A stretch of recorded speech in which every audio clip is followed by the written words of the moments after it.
देशात खळबळ उडवून देणाऱ्या नीट यूजी पेपरफुटी प्रकरणात निवृत्त प्राध्यापक पी.व्ही. कुलकर्णीनंतर आता पुण्यातील लेक्चरर मनीषा मांढरे हिलाही अटक करण्यात आली आहे।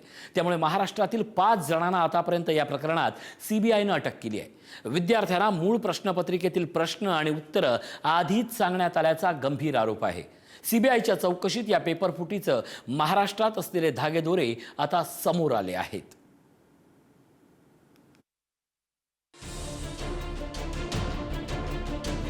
नीट पेपर फुटी भले राजस्थानात समोर आली, पण तिची पाळंमुळं महाराष्ट्रात होती हे सीबीआयच्या तपासात समोर यायला लागले। या प्रकरणातील मुख्य सूत्रधार मानला जात असलेला लातूरमधील निवृत्त प्राध्यापक पी.व्ही. कुलकर्णी याला पुण्यातून गजाआड केल्यानंतर पुण्यातून आणखी एक लेक्चरर मनीषा मांढरे हिलाही पोलिसांनी अटक केली आहे। त्यातून नीट पेपर फुटीची धक्कादायक माहिती उघड व्हायला लागली। सीबीआयच्या तपासानुसार कुलकर्णी हा एनटीएच्या परीक्षा प्रक्रियेशी जोडलेला होता आणि प्रश्नपत्रिका सेट करणाऱ्या समितीत होता।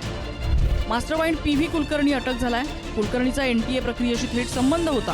पुण्यात स्पेशल क्लासेस घेतल्याचा त्याच्यावर आरोप आहे। विद्यार्थ्यांना प्रश्न आणि उत्तरं आधीच दिली आणि लाखो रुपयांची आर्थिक देवाणघेवाण केली असाही आरोप आहे। पुणे आणि लातूरमध्ये सीबीआयने छापे टाकले। सीबीआयच्या तपासात समोर आलेल्या माहितीनुसार एप्रिल महिन्यात पुण्यातल्या एका इन्स्टिट्यूटमध्ये विद्यार्थ्यांसाठी विशेष क्लासेस घेण्यात आले। या क्लासेसमध्ये विद्यार्थ्यांना वेगवेगळे प्रश्न, पर्याय आणि त्याची बरोबर उत्तरं वहीत लिहून घेण्यास सांगण्यात आलं। तपासात या वहीतील अनेक प्रश्न हे नीट यूजी 2026च्या मूळ प्रश्नपत्रिकेशी जुळत असल्याचा दावा सीबीआयने केला आहे। या प्रकरणात मनीषा वाघमारे आणि पुण्यातील बायोलॉजी लेक्चरर मनीषा मांढरे यांची भूमिका संशयाच्या भोवऱ्यात आली। मनीषा मांढरे या एनटीए कडून बायोलॉजी विषयासाठी तज्ज्ञ म्हणून नियुक्त करण्यात आल्या होत्या। त्यांच्याकडे बॉटनी आणि झुऑलॉजी या दोन्ही विषयांच्या प्रश्नपत्रिकांची माहिती असल्याचा सीबीआयचा दावा आहे। महाराष्ट्रामधल्या एकूण 5 जणांना गजाआड करण्यात आली। त्यामध्ये शुभम खैरनार, नाशिकमधला राहणारा BAMSचा विद्यार्थी, नाशिकमधला समुपदेशक आणि 10 लाखांना पेपर घेऊन 15 लाखांना विकल्याचा आरोप। धनंजय लोखंडे, मूळ अहिल्यानगरचा, BAMS पूर्ण केल्यानंतर पुण्यात प्रॅक्टिस, प्रश्नपत्रिका पुरवणाऱ्या रॅकेटमध्ये सहभागी, मनीषा वाघमारेकडून पेपर घेऊन पुढे दिला। मनीषा वाघमारे, पुण्यात वास्तव्य, ब्युटी पार्लरचा व्यवसाय, पती डॉक्टर, धनंजय लोखंडेच्या संपर्कात, तिच्या माध्यमातून पेपर पुढे गेला, खात्यावर लाखो रुपये जमा। पी.व्ही. कुलकर्णी, लातूरच्या कॉलेजमधून प्राध्यापक म्हणून निवृत्त, एनटीएच्या परीक्षा समितीत कार्यरत, पुण्यात घरी पेपर विद्यार्थ्यांना सांगितला। मनीषा मांढरे, मॉडर्न कॉलेजमध्ये लेक्चरर, पुण्यात मनीषा वाघमारे यांची मैत्रीण, एकाच इमारतीत वास्तव्य, एनटीए पेपर सेटिंग समितीत सदस्य, विद्यार्थ्यांना पेपर तोंडी सांगितल्याचा आरोप। लेक्चरर मनीषा मांढरेच्या अटकेने सगळ्यांनाच धक्का बसलाय। 24 वर्ष गेली मनीषा मांढरे आमच्याकडे ज्युनियर टीचर म्हणून ज्युनियर कॉलेजला सिनियर टीचर म्हणून काम करतात। बायोलॉजीच्या त्या टीचर आहेत। नीट च्या परीक्षेच्या संदर्भात माझ्याकडे जी माहिती आहे त्याप्रमाणे एनटीए आणि ह्या गोपनीयतेच्या नियमांप्रमाणे काम करतात आणि त्यांचं 5-6 वर्ष झाली त्या एनटीए बरोबर असोसिएटेड आहेत आणि क्लॉज ऑफ कॉन्फिडेन्शियलिटी प्रमाणे डायरेक्ट एनटीए आणि टीचर असं कम्युनिकेशन असतं। त्यामुळे आम्हाला त्या कुठे जातात पेपर सेटिंगला किंवा काय त्यांची प्रोसेस आहे याबद्दलची कल्पना ॲज अ कॉलेज म्हणून आम्हाला नक्कीच नाही। आतापर्यंत देशभरात नीट पेपर फुटी प्रकरणात 9 जणांना अटक केली असून त्यातले 5 महाराष्ट्रातले आहेत। तपासानंतर महाराष्ट्रातले आणखी काही जण गजाआड होऊ शकतात। तपासादरम्यान आर्थिक व्यवहारांचे धक्कादायक पुरावेही समोर आले। सीबीआयच्या माहितीनुसार मनीषा वाघमारे यांच्या नावाने नवीन बँक खातं उघडण्यात आलं होतं आणि विद्यार्थ्यांकडून लाखो रुपये त्या खात्यात जमा करण्यात आले होते। हे खातं आता सीबीआयने सीज केलं असून व्यवहारांची फॉरेन्सिक चौकशी सुरू आहे। दरम्यान पुण्यातल्या बिबवेवाडी परिसरात मनीषा वाघमारे यांच्या डॉक्टर पतीच्या डेंटल क्लिनिकवर सुद्धा सीबीआयने छापा टाकला। या कारवाई दरम्यान सीसीटीव्ही फुटेज आणि इलेक्ट्रॉनिक पुरावे जप्त करण्यात आले। मात्र डॉक्टर संजय वाघमारे हे सध्या फरार असल्याची माहिती मिळते आहे। नीट पेपर फुटी प्रकरणाचे धागेदोरे पुण्यातल्या बिबवेवाडी परिसरापर्यंत पोहोचलेले आहेत। मनीषा वाघमारे जी ब्युटी पार्लर चालवायची तिला तर अटक केली, पण तिचा जो नवरा आहे त्याचं बिबवेवाडी परिसरामध्ये डेंटल क्लिनिक आहे।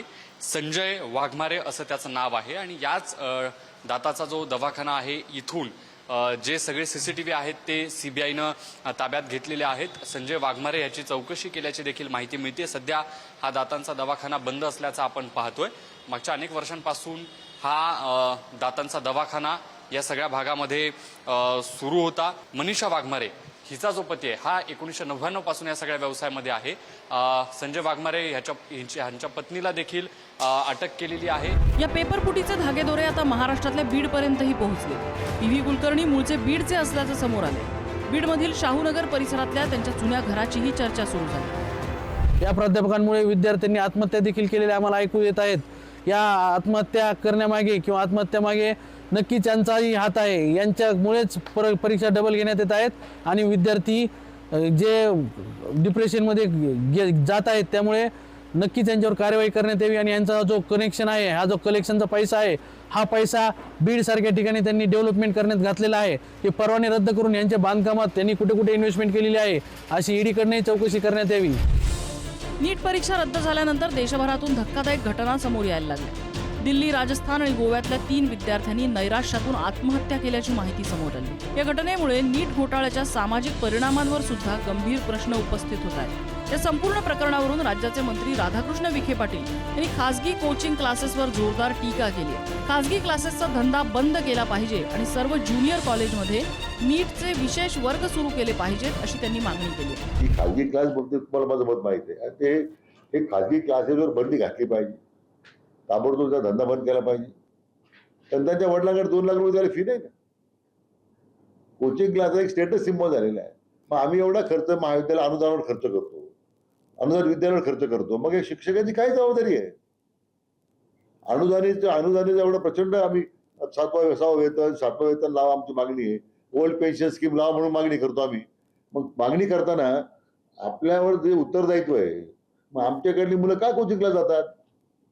आम्ही दर्जा जर वाढवला तर कोचिंग राज्य आपोआप बंद पडतील ना। सगळ्या महाविद्यालयामध्ये मला वाटतं विद्यालयामध्ये जिथं ज्युनियर कॉलेज आहेत, नीटचे क्लासेस सुरू करण्याबद्दलचं आता सरकारनं कंपल्शन केलं पाहिजे। नीट पेपर फुटी प्रकरणात आता केवळ पेपर फुटल्याची नव्हे तर शिक्षण व्यवस्थेतील मोठं रॅकेट उघड होण्याची चिन्ह दिसायला लागले। सीबीआयच्या तपासात रोज नवे गौप्यस्फोट होत आहेत आणि देशभरातील लाखो विद्यार्थ्यांच्या भवितव्याशी खेळ करणाऱ्या या साखळीचा तपास आता आणखी वेगाने पुढे जातोय। ज्ञानेश्वर चौतमल आणि शिवाजी काळेसह ब्युरो रिपोर्ट, पुढारी न्यूज।